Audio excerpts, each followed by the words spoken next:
Have you heard of the Abilene Paradox? Because if you haven't, it's a wonderful example of what happens when there is ineffective communication or agreement management.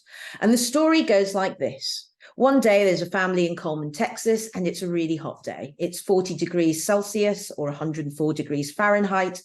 And they're sipping lemonade, they're playing dominoes, the fan is on in the background, and everybody's quite happy doing what they're doing.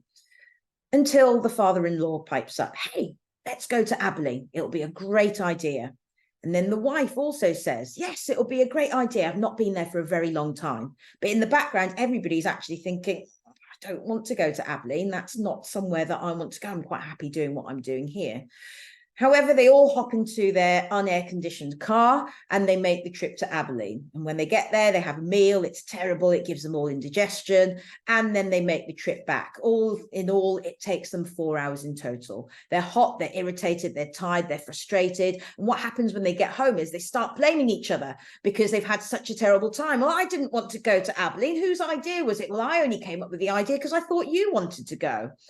And I wonder how many times that's happening in our organizations, how many initiatives, how many projects are currently being run where people in the team or in the organization think it's a terrible idea, but they go with it because they think that that's what other team members want. Or perhaps there's a culture in organizations where people don't dare to speak up, and then they start blaming each other because they don't trust each other, or they feel that the senior leadership teams are stopping them from really expressing what they feel inside. Because if that's the case, then the organization is not going to achieve the goals that it sets out to achieve because staff morale is going to be incredibly low.